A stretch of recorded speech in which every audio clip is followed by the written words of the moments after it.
Hello, team. It's time for the Daily Detangler.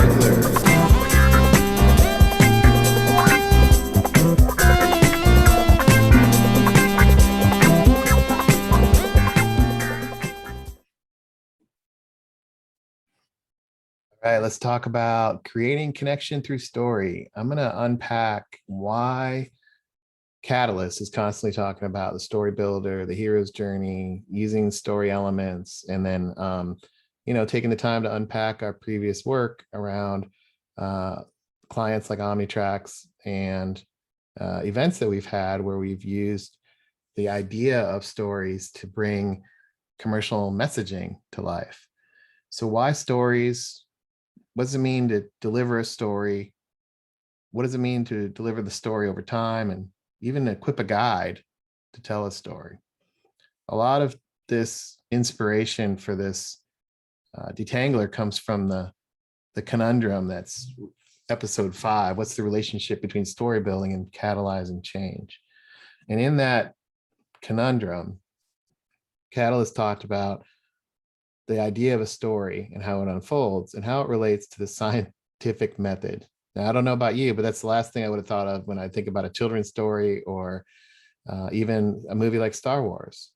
But he mapped out that, when you talk about the question and ask the question and you think about it in a way that's intriguing and draws people in, you can take them on a journey to figure out where the truth is. And in sales and marketing, the truth is founded oftentimes by best practice or what others are doing. And what we're trying to do is figure out how to engage in the complex challenges that exist and navigate through it. And story can be a great way to do that. Not only to engage in the complexity, but to enroll others and pull in perspectives that perhaps you hadn't thought about before. Because through the engagement of these tough, challenging questions, human nature kicks in and people engage or not based on their ability to see what's happening. And I went to my master class, and I don't know about you, but LeVar Burton here, he did Reading Rainbow, and he's very passionate about equipping children with stories that they can tell themselves. And in the masterclass, he shares why he thinks stories are so important for children as they relate to the world around them, a world that's constantly changing, a world that's in flux, a world that can be scary, a world that can be uncertain, a world that is perhaps in one moment safe and another moment not safe. And he shares that stories can get people through the tough times, but also can catalyze and clarify the good times and make them sticky and make them last as memories. And he talks about, storytelling is authentic. It creates connection. It can reach multiple audiences and allows the author to create relationships through the pages and stirs the imagination. And there's a purity in storytelling and integrity that the story, as you're reading it or watching it on the screen, keeps you engaged or not. And there's a natural human nature aspect of storytelling that ever since the dawn of time, where cave drawings have existed, people have been able to relate through pictures. And Catalyst shares that in his conundrum that he put out. And storytelling, in a way, is a manifestation of your knowledge of yourself as an author or as somebody who's a creator. Putting yourself out there for others to judge or for others to perhaps maybe even condemn because they don't agree with the story is the essence of creativity. And change and innovation happens because people took the step to put themselves out there. And he talks about that. And in the work that Catalyst has done and the things that we've done to try to factor in all of these perspectives and turn a way to tap into human nature into something that we can codify.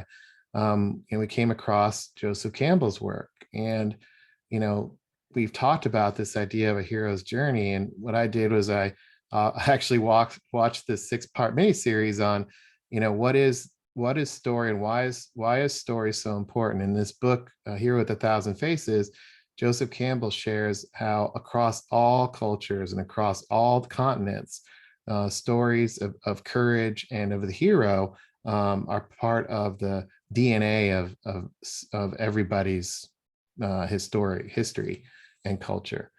And he says, we're not on a journey to save the world, but to save ourselves. Not in doing that you save the world. The influence of a vital person vitalizes. So let's hear what Joseph Campbell has to say about the power of stories. This is a 3-minute audio from that series. And then there was the brilliant clarity he brought to the great and enduring theme of mythology across the ages, the hero's adventure. He tracked that theme in the symbols, stories, and rituals that keep appearing in different cultures, coming alive in literature, art, and religion, and today in movies, comic books, and yes, video games. Campbell believed the most heroic of all acts is the courage to discover who you are and what you would like to be, to slay the savage dragon of the ego, and to follow your bliss to the truth of your life. We taped these conversations at George Lucas's Skywalker Ranch in California over the last 2 summers of Campbell's life. Naturally, we began with his favorite subject, the hero with 1,000 faces. Why the hero with 1,000 faces? Well, because there is a certain typical hero sequence of actions, which can be detected in stories from all over the world and from many, many periods of history. And I think it's essentially, you might say, the one deed done by many, many different people. Why are there so many stories of the hero or of heroes in mythology? Well, because that's what's worth writing about. I mean, even in popular novel writing, you see, the main character is a hero or a heroine. That is to say, someone who has found or achieved or done something beyond the normal range of achievement and experience. A hero properly is someone who has given his life to something bigger than himself or other than himself. So in all of these cultures, whatever the costume the hero might be wearing, what is the deed? Well, there are 2 types of deed. One is the physical deed, the hero who has performed a war act or a physical act of heroism, saving a life, that's a hero act. Giving himself, sacrificing himself to another. And the other kind is the spiritual hero who has learned or found a mode of experiencing the supernormal range of human spiritual life, and then come back and communicated it. It's a cycle. It's a going and a return that the hero cycle represents. But then this can be seen also in the simple initiation ritual, where a child has to give up his childhood and become an adult, has to die, you might say, to its infantile personality and psyche and come back as a self-responsible adult. It's a fundamental experience that everyone has to undergo. We're in our childhood for at least 14 years, and then to get out of that posture of dependency, psychological dependency, into one of psychological self-responsibility requires a death and resurrection. And that is the basic motif of the hero journey. Leaving one condition, finding the source of life to bring you forth in a richer or more mature or other condition. So leaving one condition and finding the source of truth in another. And to me, that's really the essence of selling today. The ability to paint a picture for change and enroll people to want to leave behind, to die to their old self or to die their old way and take up a new way. And in today's world, that's a lot more difficult. It's not so much about moving towards something exciting as much as it is about mitigating risk today. And also this idea that there's so much complexity and uncertainty that people don't know what the dragon is. It's hard to even figure out what dragon to slay. And that's the challenge with selling. And yeah, sure. Perhaps somebody published a note that said 80% of the buying decisions are made before, their minds are made up before ever talking to a salesperson. But when you talk about driving change and having salespeople be the manifest of that change, and finding somebody who's willing to be the hero in the organization to help the organization move from an old way to a new way, that's not the type of sales that you can just have an 80% decision made before you ever talk to a salesperson. We're talking about transformation. We're talking about innovation. And salespeople are oftentimes the guides to that. And there's a lot of dragons to slay in their client companies. And there's some research that we put out, a while back that talked about what is the value of getting in early and co-creating a vision with buyers and with clients. And 74% would prefer to envision and partner with a salesperson, and when they did, they would buy from that salesperson 74% of the time. Those that get in early and create that and deliver on that vision, they would buy for them 74% of the time. When it's about responding to the request and providing a solution, they would go with the cheapest. So executives partner with those vendors who can help them create some sort of vision. And if the salesperson is able to go in and cast a vision and tell the right story and enroll the right people to drive the right change, they'll win 74% of the time, which is a great average in today's world, right?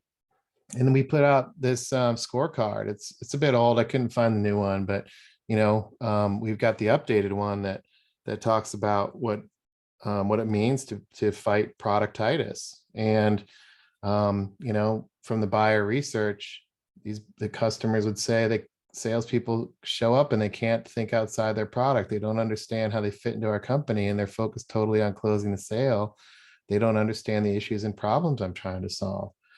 And in that way, in today's view of selling, there's two journeys. There's the journey of the salesperson to become a guide and almost heroic to their client, and to the client, the change agent within the client, to be a hero to their own company, to figure out how to move away from the current status quo and to engage in something new.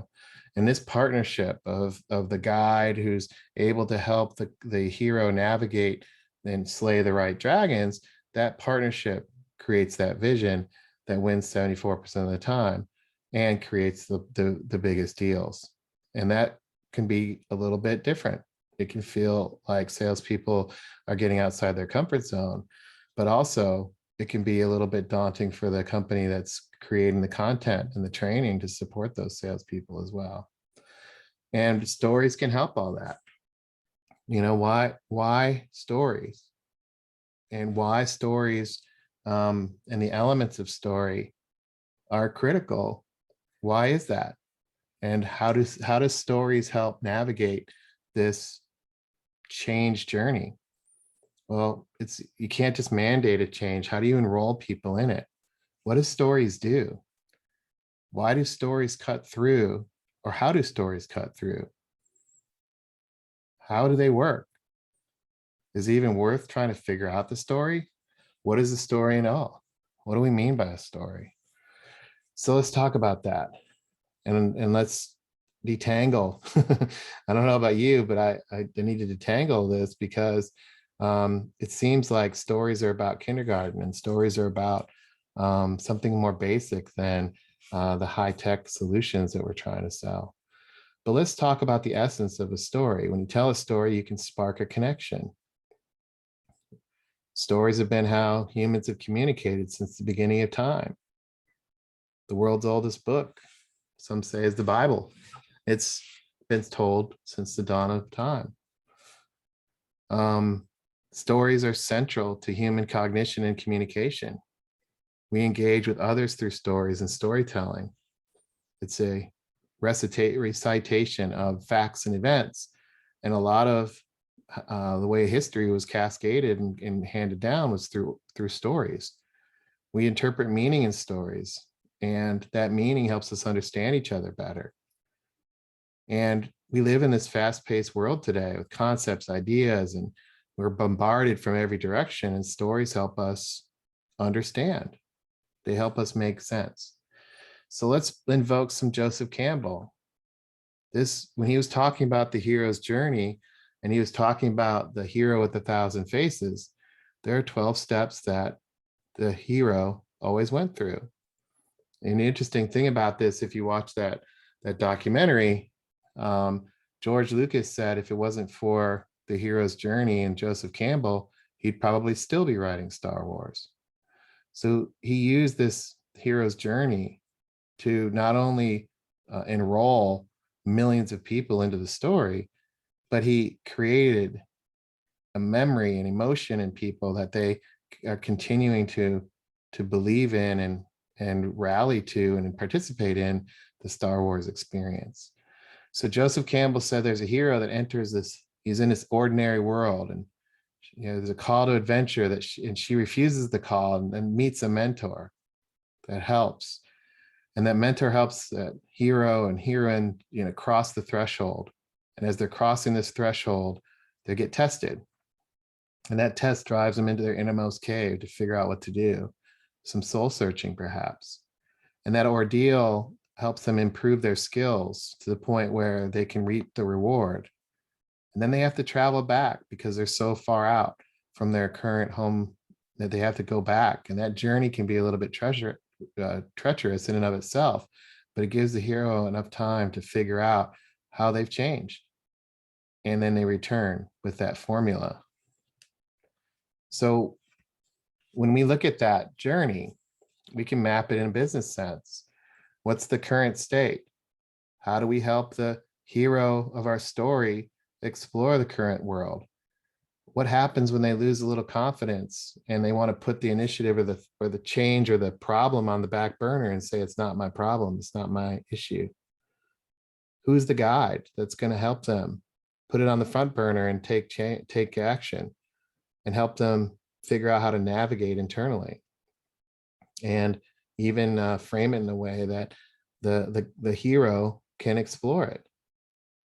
Then how do they help navigate the people inside the company who are going to be required to go on the quest together, to go on the journey together?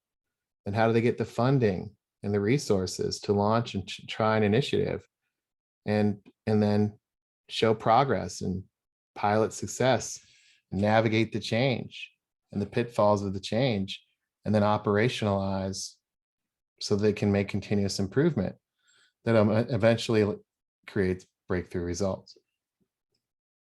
And as a salesperson in this, what does that mean? If I were a salesperson, I'd be like, okay, fine.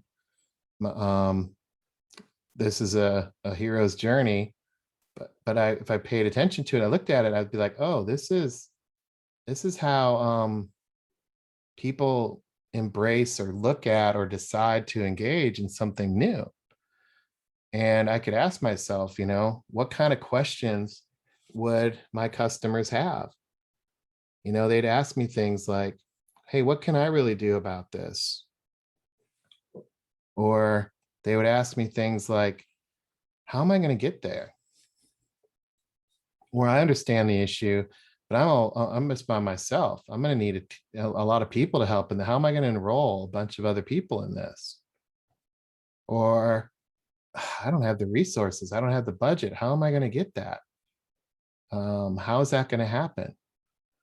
And then, we're talking about change here. How am I going to handle all this pushback that's going to happen? That's not the way we do things around here, or we already tried this before. And, how are we going to do it? And, how do we get traction and replicate what works? And these are questions that are knowable. And in the client companies that I'm selling to, these are legit questions for the change agent to ask. So the question then becomes, well, how would I answer those? If I were a salesperson or using the hero's journey, maybe I'm the guide.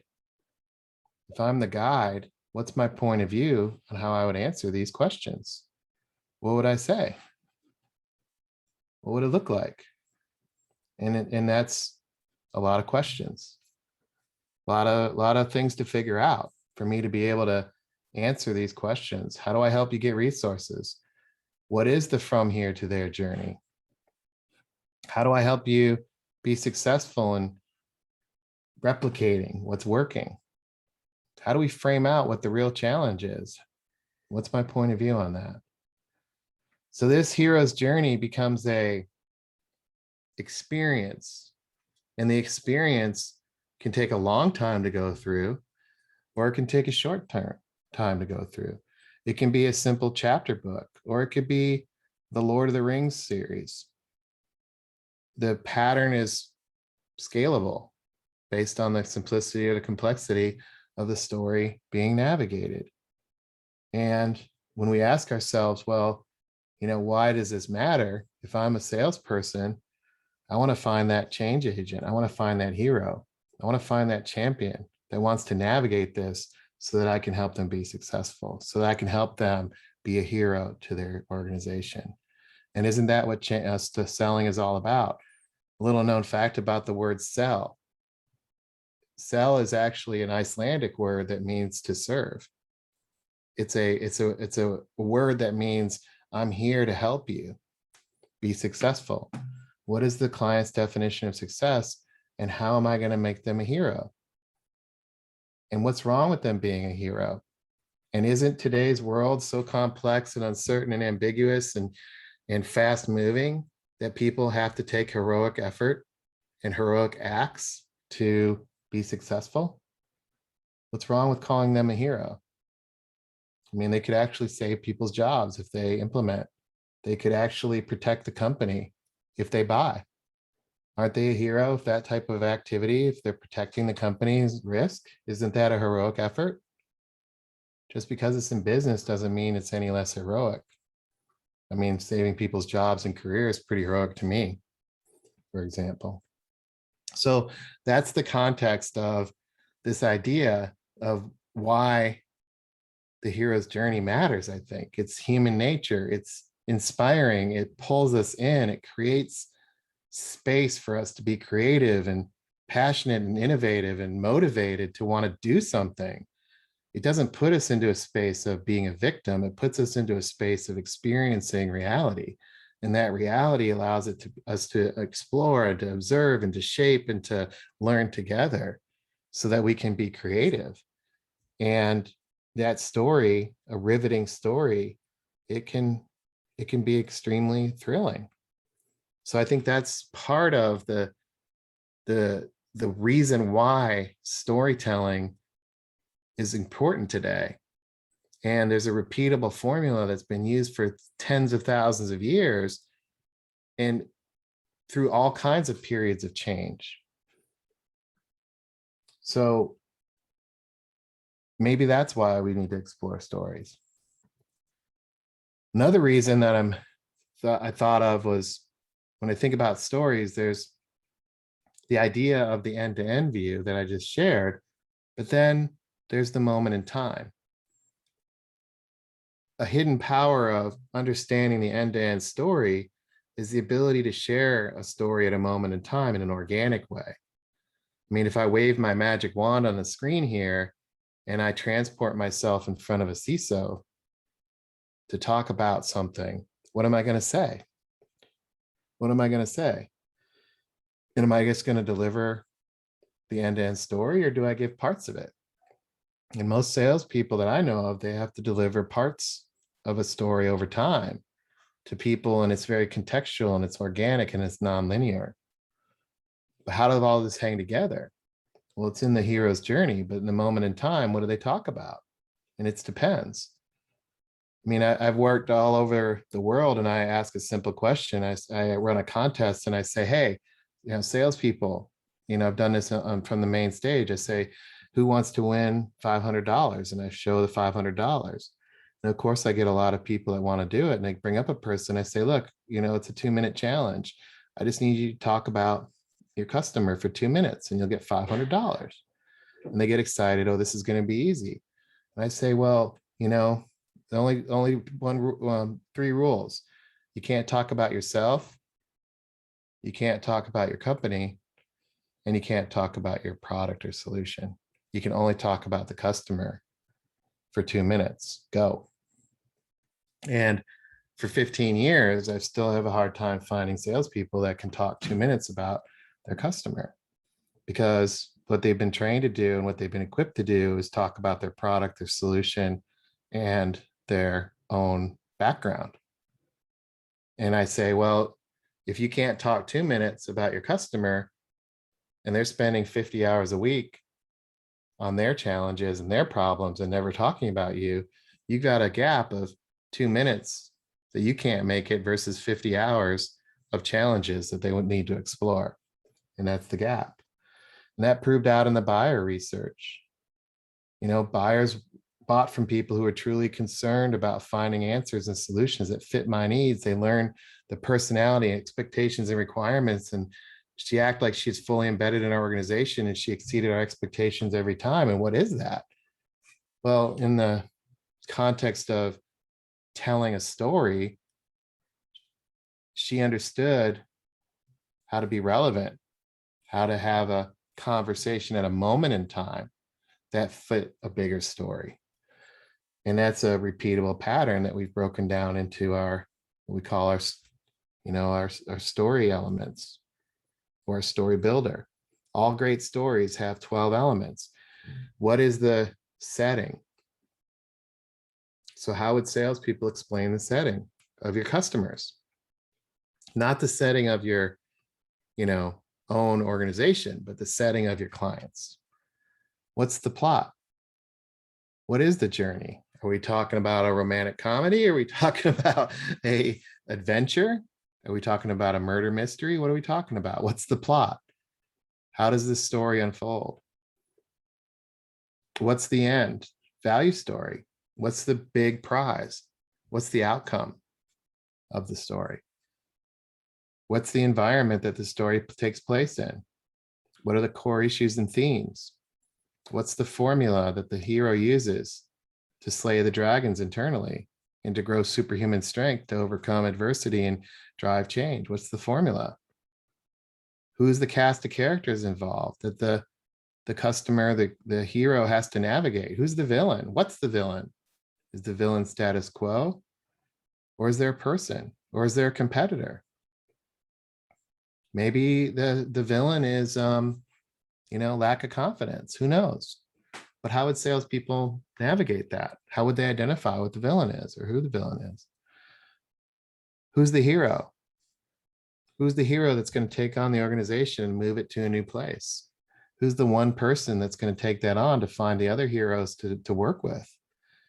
What are the pitfalls and the trials and the tribulations of the heroes they engage in driving change? And what's the scripted screens that are likely to be, repeatable over the course of, specific gates and specific milestones or objectives?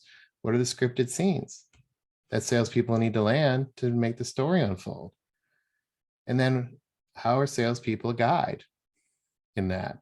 And understanding the words to say. If I wave the magic wand and I put the salesperson in front of the CISO, or I bring them up on stage to say, talk about your customer.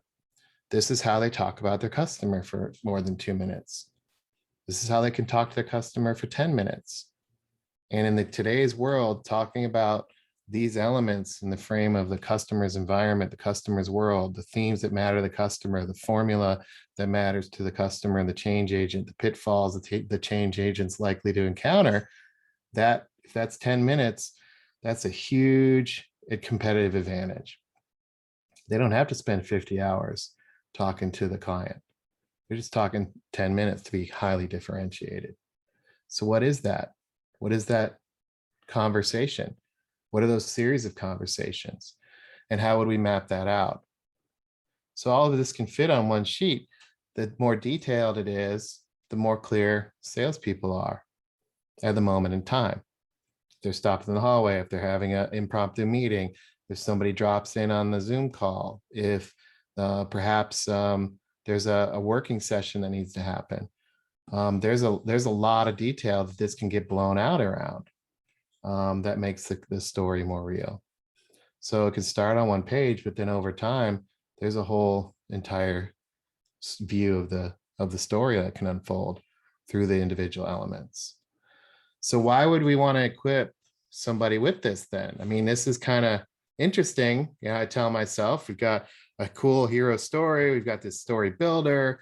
Why would I want to go through and define all these things? And what's in it for me to put all this work in to understand some story to story? And I go back to the Bette Midler quote in the movie Beaches, you know, hey, enough about me. Why don't you tell me what you think about me? And if we're really going to be customer centric, if I'm really going to spend the time, if I'm really going to spend 10, 20, 30 minutes talking to an executive about their reality, how do I get equipped for that? And I was thinking through, like, you know, the power of Star Wars is to bring millions of people into unified view of the, you know, Darth Vader's a bad guy. And they have unified perspective about good and evil. They have unified perspective about what it means to engage and what space might look like. And that's the power of the story. There's a unification that happens there. And right here on the screen, I have, you know, 485 people on here. And if a story can unite millions of people from across the globe, think of the power uniting 484 people, which is, to me, the minimum amount of change that needs to happen. If you think about all the altitude levels and the departments involved and the number of people that are impacted by changing a major system, this is probably a small number. And this is what salespeople have to navigate. And if all those people have a different definition of what value is, what's going to unify them? What's going to bring them together? 484 people to persuade and to get them to agree that change is a good thing, and 484 people to galvanize into action. Even if there's 6.2 decision makers at the top, there's 484 people that are impacted by implementing this. How would we unify those perspectives and what's in it for them? Because I don't know about you, but in today's world, even in the lower part of the organization, people can stall a deal. People in the buyer's organization in finance can stall a deal. Different departments can opt out and voice concern and slow everything down. There's a lot of people to navigate, and each of them are involved in their own journey. And, you know, there is no such thing as a single buyer journey. These are people that have their own perspective and have their own mindset. So how does a salesperson equip themselves to be the guide to engage the hero in that journey and bring everybody together? Person A and person B have their own hero's journey, and person C and person D. And these 5 people have to be heroes too, because their neck is on the line. On an enterprise deal, there's 4 to 6 people that are going to sign, and that salesperson's got to bring them all together and unify that action and connect all those dots in that agreement network. How are they going to do that? And what if they were able to get everybody on the same hero journey, to see the same things, to work together on the same pitfalls, to have the same view of engage in the quest for funding, and to plot the success together and overcome pitfalls and work together, and then able to, you know, connect the dots up, down, and across to create a tribe, a group of people willing to slay the same dragons. And that's the essence of enterprise sales today. And story building and story elements help connect those dots. It's interesting, you know, if you take Star Wars and you take it at the big level, there's only 3 simple things that happen in Star Wars. You know, first, Luke decides to follow Ben and he fight the rebellion and rescue the princess. It's pretty easy. Then in Act 2, Luke finds the princess, loses Ben, and escapes from the Death Star. How hard is that? And then boom, all you got to do is blow up the Death Star and save the rebellion. And in 2 hours, everybody eats popcorn and it's over. It's that simple. Great story. Look at the timings. 40 minutes, Act 1. You know, it's a longer time in Act 2. Back to 20, 30 minutes in Act 3. What's happening in Act 2? It's pretty long. It's 48 minutes total. What's happening in there? And at a high macro level, it's just 3 acts. All this has to just happen and it's just easy. But when you look at it in a micro sense, it's a completely different view. The story still gets told, but you've got 1, 2, 3, 4, 5, 6, 7, 8, 9, 10 major characters. These characters are part of the story. You can't tell a story without the characters. You've got the Imperial Death Star coming in. The Rebel blockade gets run. There's a Tatooine Dune Star, Sandcrawler, a land speeder, Ben Kenobi's home. The Mos Eisley's Cantina, the Docking Bay 94. The Millennium Falcon comes in. The tractor beam takes them over, right? Death Star control room. So there's these scenes that unfold with these characters, and the scenes in the story intertwine with the characters. And in this context of these things happening, there's a micro lens. And that's the thing about today's view of selling, that salespeople, where do you think they spend their time? In the macro or the micro? It's the micro.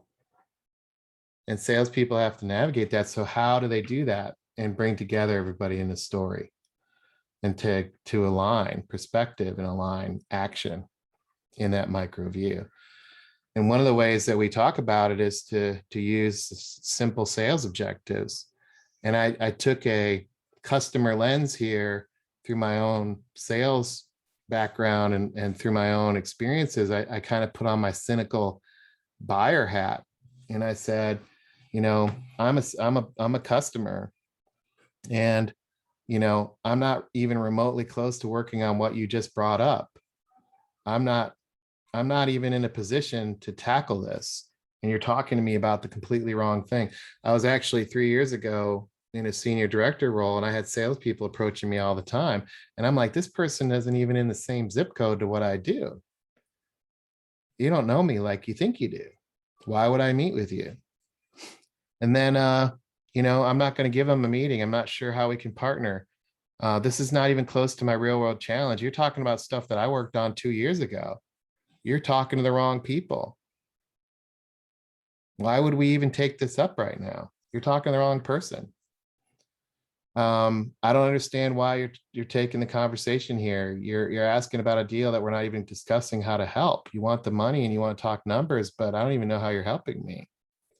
You're not helping me share something with others internally. You're not talking to me the right way. So we can't have a successful meeting.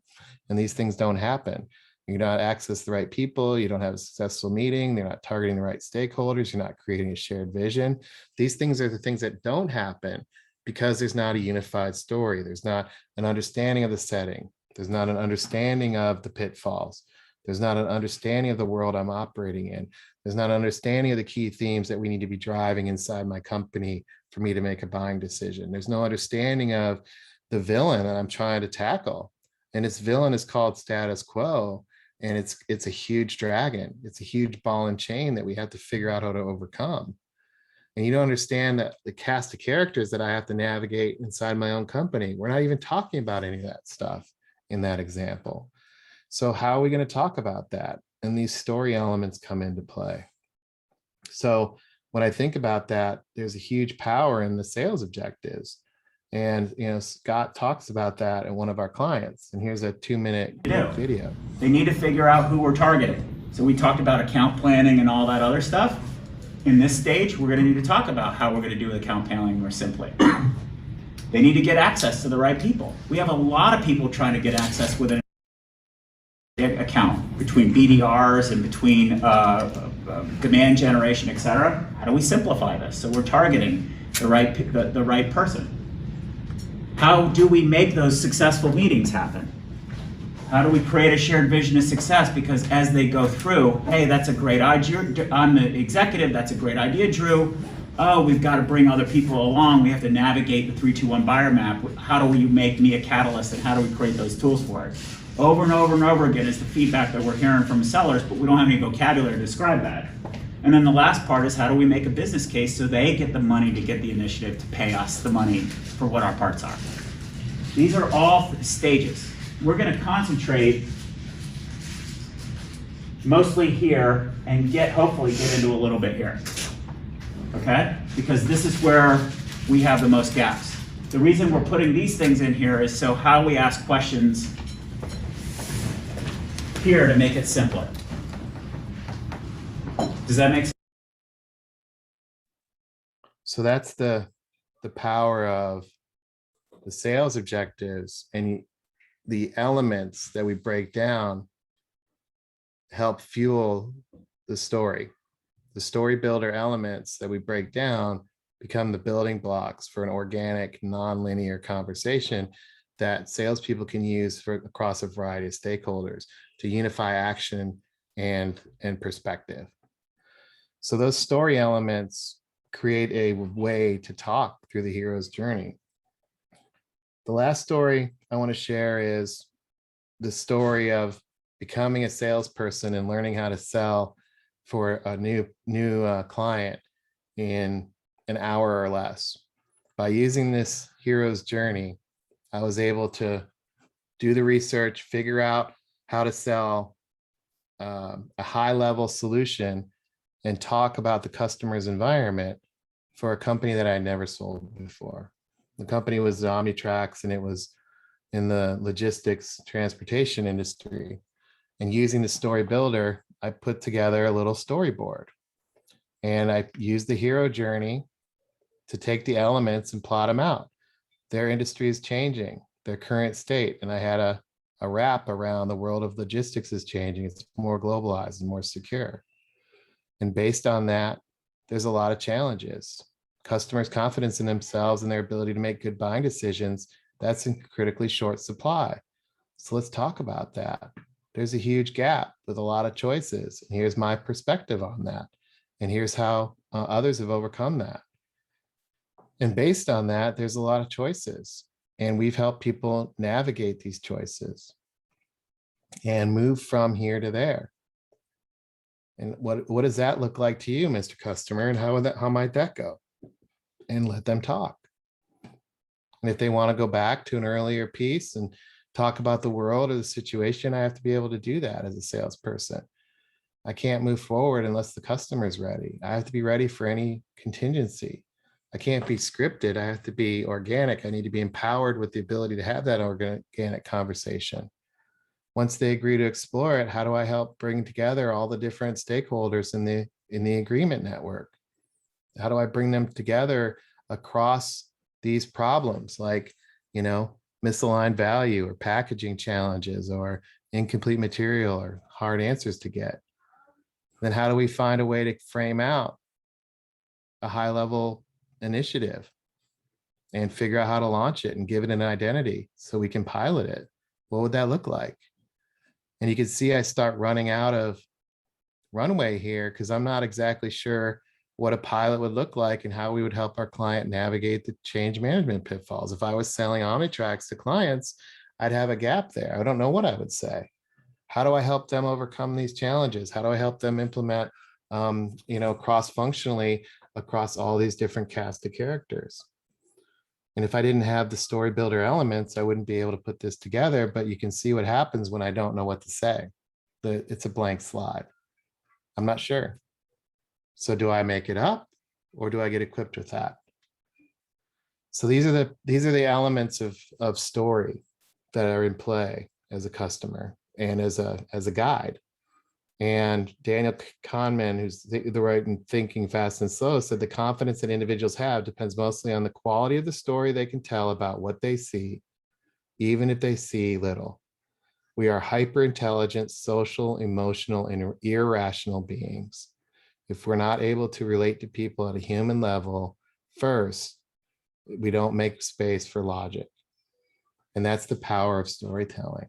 And that's how the story builder supports the hero's journey and how the hero's journey and the story elements, story builder elements, can help salespeople across the sales objectives, which are scripted almost scenes. They're gated scenes that salespeople have to be able to navigate. So that's how I see connecting the dots to drive that experience of why storytelling is so important. And I thought I'd share a little bit about how I see it and how I've been able to connect those dots and try to detangle what's the difference between story builders, hero journey, sales objectives, etc. I'd love for your feedback on this, and I'll talk to you later.